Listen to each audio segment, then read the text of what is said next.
the line with me today, I have Bob Inglis. He is the executive director with RepublicEn. RepublicEn is a 501c3 educational initiative based at George Mason University. They conduct educational programming on the power of free enterprise solutions to climate change. Their growing community of over 20,000 Republicans is dedicated to building an eco-right movement to apply conservative principles to climate change. Bob is the executive director of RepublicEn, and he was elected to the U.S. Congress in 1992, having never run for office before. He represented Greenville-Spartanburg, South Carolina from 1993 to 98, unsuccessfully challenged U.S. Senator Fritz Hollings in 1998, and then returned to the practice of commercial real estate law in Greenville, South Carolina. In 2004, he was re-elected to Congress and served until losing re-election in the South Carolina Republican primary of 2010. In 2011, Inglis went full-time into promoting free enterprise action on climate change and launched the Energy and Enterprise Initiative at George Mason University in July 2012. In the fall of 2014, E and EI rebranded to become RepublicEn.org. RepublicEn is a growing grassroots community, as I said, with over 20,000 Americans educating the country about free enterprise solutions to climate change. For his work on climate change, Inglis was given the 2015 John F. Kennedy Profile and Courage Award. He appears in the film Merchants of Doubt and in the Showtime series Years of Living Dangerously. And he's spoken at TEDx Beacon Street and TEDx Jacksonville. Inglis was a resident fellow at Harvard University's Institute of Politics in 2011, a visiting energy fellow at Duke University's Nicholas School of the Environment in 2012, and resident fellow at the University of Chicago's Institute of Politics in 2014. Inglis grew up in the low country of South Carolina, went to Duke University for college, met and married his college sweetheart, graduated from the University of Virginia School of Law, and practiced commercial real estate law in Greenville, South Carolina, before and between his years in Congress. Bob and Mary Ann Inglis have 5 children. They live on a small farm in northern Greenville County, South Carolina. Well, Bob, wonderful, wonderful background. It's such a pleasure to have you on the show today and joining us from RepublicEn. So how are you doing? Wonderful to be with you, Casey. Thank you for the opportunity, and it's great to be on your show. My pleasure, my pleasure. I enjoy having you here. You were here a couple years ago, and we're kind of circling back. Certainly this is an issue that is not going away anytime soon. It's one of the top issues here in South Florida in particular. It's something that we are faced with and hear about every hurricane season, to be honest with you. So I think that this is a super interesting topic, especially from a conservative standpoint, and that's where you come in. Yes, we're conservatives who care about climate change, and we think it actually is quite conservative to be concerned, because otherwise to proceed pell-mell in the face of risk, that's what liberals do. That's really Right. we should be about being conservative and being careful. Now, it's also true that what this takes is free enterprise innovation in order to get this done at speed and scale. And so that's our big thing, is talking, as you just said in that great introduction. Wow, do you read well and do that very well? Oh, thank you. I wish that I could do like that. Anyway, so I guess that's why you've got the show and I don't. But anyhow, we think that free enterprise can solve climate change. And we think that what this is all about accountability, which is a key concept for conservatives. And by the way, it's also true that a number of progressives would agree with that. So maybe we can bring America together and lead the world to solutions. And, honestly, that's what I talk about a lot on this show, is trying to bring people together. At the end of the day, we all care about each other and our earth, or at least we should. And I think at the end of the day, if we do come together, that's where the solutions can come to the forefront. And I have to say, Bob, that I think it's absolutely wonderful that you have brought a conservative approach to this, because I think it's a bit of a misnomer out there that Republicans don't care about the environment. Yes, I think you found really that. is. It's there are many conservatives who actually do care very much about the environment and do care about climate change. And we got to admit, in my party, the Republican Party, there is an element that says, oh no, it's a hoax, or we don't need to think about it, or whatever. But I think those folks are being found out, because When back in 2010, when I was getting tossed out of Congress, and for various heresies, but most enduring of which was just saying climate change is real, those were the Great Recession days. People were very upset. They wanted to hear that didn't need to worry about climate change. They're very happy to hear that. One less bead on the worry bead strand, you know? And so, but now time is going on, and people see the water coming up, and people look at thermometers, and they realize it doesn't make much sense to argue with yardsticks and rulers and thermometers. And so, yeah, there's some people that still go around saying it's a hoax, but I think many Republicans and conservatives are coming around to the idea that, hey, let's do something about this. We can fix this. So let's talk exactly. I want to get into some of the skepticisms from the Republicans, but before we do, why is Republican different from what we have heard about climate change solutions over the years, especially from the liberal left? Well, you know, there's three ways to fix climate change. You can attempt to regulate emissions. That doesn't come natural to us, you know, at RepublicEn.org. Regulation. We mentioned regulations, we sort of break out in hives. We get a little bit itchy. But even if we weren't that way, isn't there an obvious problem with that first solution, regulation, which is Yes. you can't regulate Chinese emissions from here in America. If you regulate here, they don't regulate there. Manufacturers might pick up and move from here to there. When they get there, they're going to emit more than they were emitting here. You just went downhill in solving climate change. Because the devilish problem about climate change is emissions anywhere, climate change everywhere. So you just went downhill. So the second approach is to incentivize clean energy. That's what we're doing with the Inflation Reduction Act, the most misnamed act ever. You know, it was really about energy. It wasn't about inflation. But it's a bunch of incentives. Some of those are probably acceptable to conservatives because they're tax credits. They reduce taxation on people who deploy wind, solar, nuclear, and hydrogen solutions. That's pretty good. But the problem with that is those tax credits aren't usable by China or anybody else in the world that doesn't pay American taxes. So you might clean up local air here, but you're not getting the world in. So the third solution, Casey, is just to try to build into products accountability for their side effects through a carbon tax. Whoa, wait a minute. Inglis, you were going all right until you mentioned those two words. Yeah, it's a carbon tax, but it's paired with a reduction in other taxes. So what if we reduce your payroll taxes and then tax carbon dioxide instead? Untax the things we want more of, which is income. Tax the things we want less of, which is pollution. And then here's the kicker. Apply it to those Chinese imports.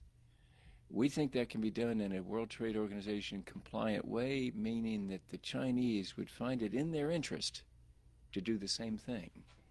Then we wouldn't be bowing and scraping with long negotiations at the UN. No, we wouldn't be doing that. We'd just be doing a bold move by the United States. It says we're going to act on climate. And China, you're probably going to find it in your interest to do the same thing. And then when that happens, they follow our lead. 8 billion people, because if you're doing business anywhere in the world, you're doing business with America and China. 8 billion people start seeing the true cost of the burning of fossil fuels. And at that point, the greener, cleaner stuff appears cheaper than the dirty stuff made accountable. And doesn't that just make sense to the conservative mind? Is just bring accountability. Don't subsidize things.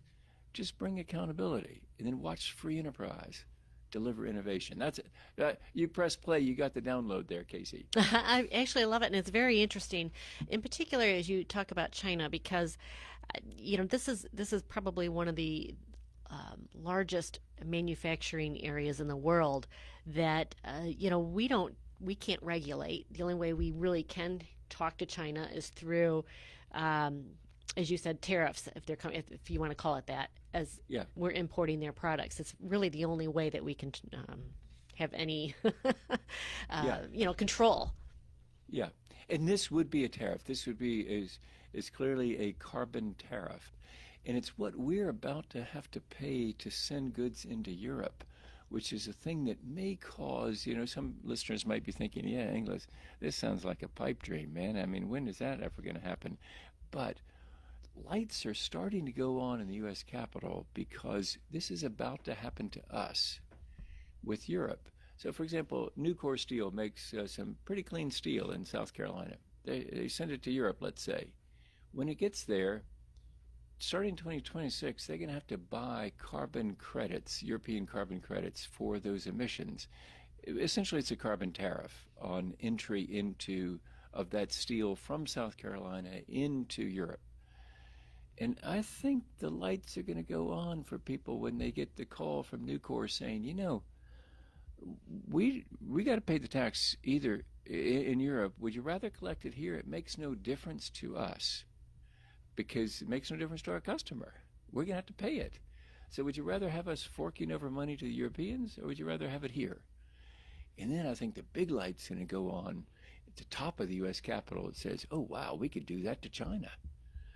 And then things are going to start moving in Congress on this. And then we're going to get real action on climate. It's going to be worldwide, economy-wide. In that case, where we find most of the objection now among fellow conservatives is they've stopped arguing with thermometers and yardsticks and rulers about sea level rise, like I mentioned. But they are concerned about how do you get the world in on this thing? And that's what we need to answer. It's a legitimate question. Again, we're speaking with former Republican Congressman Bob Inglis from South Carolina. He is now the executive director of RepublicEn. That's RepublicEn.org. You can look them up online. And also, Bob, you are spending a lot of your time trying to reach out to fellow conservatives with your message. Yeah. What type of feedback are you getting once people listen to you? And I know you're going to be coming into our area in May and June, by the way. So, folks, if you want to speak with Mr. Inglis, just shoot me a message or email me, and I can make sure we can connect him. But what kind of feedback are you getting from other conservatives? Yeah, a lot of it really, KC is first of all, I'm really looking forward to being in Stewart and in the whole area there, and great opportunities we've got there. And so, what I hear from people is that, gee, we didn't quite know there was a conservative solution. We hadn't really thought that through, and understandably, because they've heard just that regulatory solution, and they've heard the clean energy solution. They haven't heard the accountability solution. And that accountability thing is something that conservatives are big on. And it's what we think is a basic thing. It's conservatives who say, listen, there need to be consequences for behavior. It's generally liberals who say, oh no, Johnny was a product of his environment, so we just have to let him off. No, conservatives say, no, Johnny needs consequences. He hit the guy over the head. That's accountability. That's usually the conservative message. And so that's what we think this is all about, is accountability. And so, in answer to your question, if I get 10 minutes with conservatives, they say, yeah, that I can see how that could work. The challenge is getting the 10 minutes. Right. because it does sound bad to start with. Well, you want a new tax? Yeah. But it's paired with a reduction in existing taxes, no growth of government. Yeah, we're going to apply it to Chinese imports. Yeah, we're going to make it in their interest to do the same thing, and they get them in on solving climate change, because if we leave them out, we're not going to solve climate change. All we're going to do is punish the American economy. And so, but it takes 10 minutes. That's the hard thing about our message, Casey. Maybe you can help us improve it, is that it just takes 10 minutes. And usually you get 10 seconds. And Right. elected officials don't even get that sometimes. They get a bumper sticker. And, but It's true. we live to explain that and to get the message out so that conservatives can raise their hand in class, because they're the kid with the answer. And speaking of that, we have some local state elected officials as well as here in the county that'll be meeting with Mr. Inglis, and I'm so excited for those meetings and to get feedback from them. But you also just presented at a local school here, Pine School, and the students there were really encouraged with your presentation. And again, it's a quick one. You can do this over Zoom, but it's important to try and reach out. With me and have a joint Yes. presentation, because she was really helping me explain all of it to those students. She really knew her stuff. It's fantastic, and I like reaching out to younger folks as well as all of us of all ages because those are the future leaders. So it's extremely important. But let's step back here for a little bit of the skepticisms. We're running out of time, but what do you tell what do you say to people that just absolutely say climate change it doesn't exist? Yeah, that's what I thought for my first 6 years in Congress. I thought it was Al Gore's imagination. All I knew is he was for it, and therefore I was against it. Okay, that's pretty ignorant, but that's the way it was my first 6 years in Congress. Um, it wasn't until I had the opportunity to see some of the evidence, and I think that's what conservatives need to see is some of the evidence. And the evidence that I saw was in Antarctica, the science committee trip. What the scientists do is they drill down through the ice and pull up cores and then study the ice. And what it shows is an amazing record of the Earth's atmosphere because much of Antarctica, fun fact to know and tell, is a desert. South Pole, for example, gets a quarter of an inch of precipitation a year. And so it's 10,000 feet above sea level. It's 5,000 feet of ice on top of 5,000 feet of dirt. And so in that 5,000 feet of ice, since it mounts up only at a quarter of an inch of precipitation a year, it's quite a record of the Earth's atmosphere. And so what I saw is the data shows that there's stable levels of CO2, and then it starts rising with the Industrial Revolution. Doesn't that just make sense? That's when we started burning fossil fuels. Before that, we were burning wood to heat our huts and cook our game that we just shot or shot with a bow and arrow or something, or hit with a rock. So that's why it changed. And so what you see is this increase in CO2. And then if you look in fact, I'd encourage people to go to our website at under resources and the Climate 101, Science 101 tab, you'll see this amazing infographic that Business Week Bloomberg has done. And it plots that temperature rise, and then it asks, well, what could it be? Maybe it's volcanic activity, but volcanic activity doesn't correlate. Then you say, well, maybe it's sun activity. That doesn't correlate. Maybe it's aerosols. That doesn't correlate. Then they plot CO2, and it tracks nearly exactly with observed temperature rise. So, Casey, that's the kind of evidence that I needed to see in Antarctica, and I think it's the kind of evidence that conservatives need to see because they've heard solutions that don't fit with their values, so they wonder about whether whether it's the evidence is real. Well, it's very interesting, and it's something that I've thought about myself. Is it just Earth's natural, warming and cooling cycles? And Yeah. you have people, like Al Gore, that was professing all the global warming as he's flying around on his jets and has one of the biggest carbon footprint homes. So it was a little hard to take any of that message, and I was kind of with you on that back in the day. Yeah. Um, you're Yeah. against them Because just because of how the message was presented. yeah, we need to learn. We learn from people who like us and who are like us. And when we see hypocrisy in other people, it makes us reject their message. And so it is important to walk the talk. Um, and, but all of us admit, it's just some of us admit a lot more than others. If you have a heated pool or something, we're for you at RepublicEn.org. We're for freedom. But once you start paying the true cost of heating that pool, you're probably going to drain it, even in Stewart, maybe in, I don't know, December and January. Fill it back up in, I don't know, April or something. But we're for freedom. If you've got a heated pool, that's fine. Just pay the full cost. And then we think that free enterprise system can deliver innovation that way. And that's certainly, you talk about the tariffs and taxation, and that's really the center of where you are differing again from the liberal side of it, attacking where the liberal side of climate change might be trying to eliminate industries or taxing things that shouldn't be taxed. Right, because we don't think there's a bureaucrat in Washington that can plan all this. We do think the free enterprise system can deliver innovation at speed and scale. Just put the cost in on all the fuels. eliminate all the subsidies, and watch the free enterprise system deliver faster than government regulations or mandates or fickle tax incentives could ever imagine.